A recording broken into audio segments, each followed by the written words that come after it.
Pendant des siècles, la Chartreuse de Neuville est restée cachée du monde, loin du bruit et de l'agitation. Fondé au XIVe siècle, ce monastère immense où vivaient reclus 24 ermites est aujourd'hui abandonné, mais les lieux sont imprégnés de la présence des Chartreux. Vous l'avez élu deuxième des monuments du Nord-Pas-de-Calais. Patrick est historien d'art. Il y a 20 ans, il découvre la Chartreuse qui tombe en ruine. Depuis, il consacre sa vie à faire revivre le monument, amoureux de la sérénité qui règne entre ses murs. Vous entendez là? Non. On n'entend rien ici. Ce son, ce silence particulier, c'est la raison d'être de ce monastère. Le silence. Pour mieux nous imprégner de l'ambiance au sein du monastère, une troupe de théâtre met en scène la vie des Chartreux. Cette partie-ci, c'est un peu la vocation d'un père, la vocation d'un Chartreux. Il explique un peu qu'il n'était pas adapté à la vie que son père lui préparait, donc la vie civile. Grâce à ces scénettes, les visiteurs replongent au Moyen-Âge et découvrent l'incroyable destin de ces ermites. Voilà, il rentre en Chartreuse. Il y a très peu de retour en arrière chez les Chartreux, très peu de défections. Il rentre dedans et c'est pour la vie.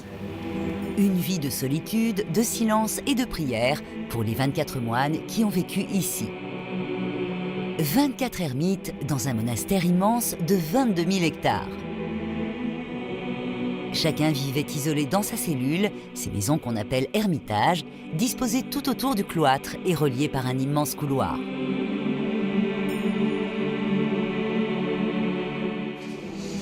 Alors là, on est devant une des cellules, les 24 cellules qui sont réparties autour du cloître.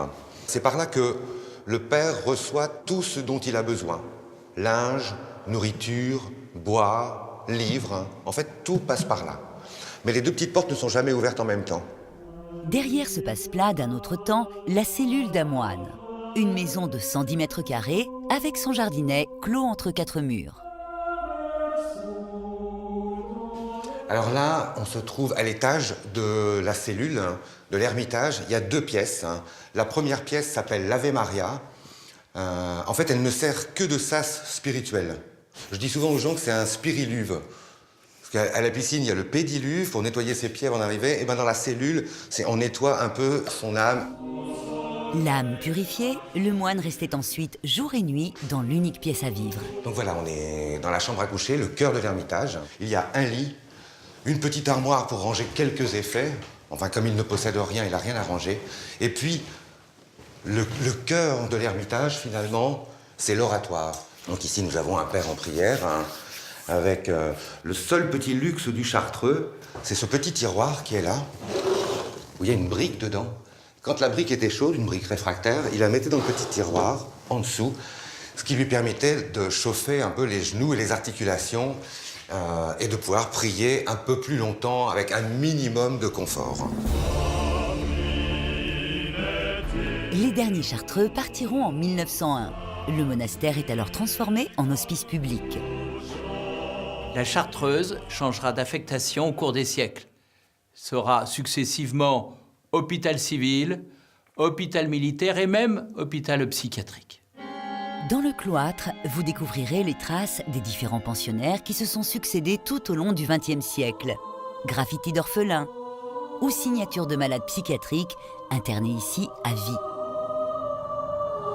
À la fin du XXe siècle, l'hôpital s'arrête, déménage, emménage dans des locaux plus modernes, on va dire, plus adaptés aux soins. Et c'est à partir de ce moment-là où une nouvelle histoire va commencer pour la Chartreuse. La nôtre, celle qu'on est en train d'écrire notamment. Depuis 2008, Patrick et une dizaine de bénévoles tentent de remettre en état l'immense bâtisse et toutes ses dépendances totalement délabrées. Alexia, la présidente de l'association, a organisé une visite pour alerter un mécène sur l'urgence des réparations. Si vous allez, il faudrait aller à la petite chapelle à côté de la chapelle des familles, qui se dégrade encore. Je crois que c'est par ici, à ce point-là, qui se dégrade. Ah, et depuis la fois dernière.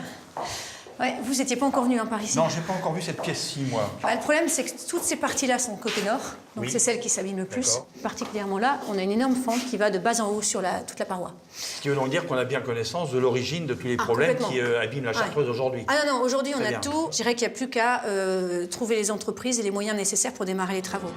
Toiture, charpente, maçonnerie, il manque encore 2 millions d'euros pour sauver le monument. Alors tous les jours, Patrick organise des visites guidées dans les parties sécurisées. Là, nous arrivons au Préau. Alors, vous voyez, là, il y a 2 clochers à Neuville.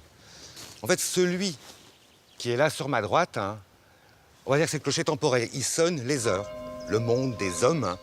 Et celui sur ma gauche, lui, va sonner les offices. Hein. Nonnes, matines, vêpres, enfin, les messes. Hein. Le spirituel. D'où l'expression avoir 2 sons de cloche. Cloche sonnée, le printemps est là, qui s'avance. À l'issue de la visite, le public est conquis, imprégné de la spiritualité qui règne à la Chartreuse. Beaucoup de silence, de plénitude, la nature très présente. C'est un beau lieu de retraite, ouais. C'est vrai qu'on sent le passé, c'est imposant quand même. C'est imposant. Ouais. C'est très imposant. La Chartreuse de Neuville, un lieu à part, troublant, impressionnant, à voir absolument. Viens assez tôt.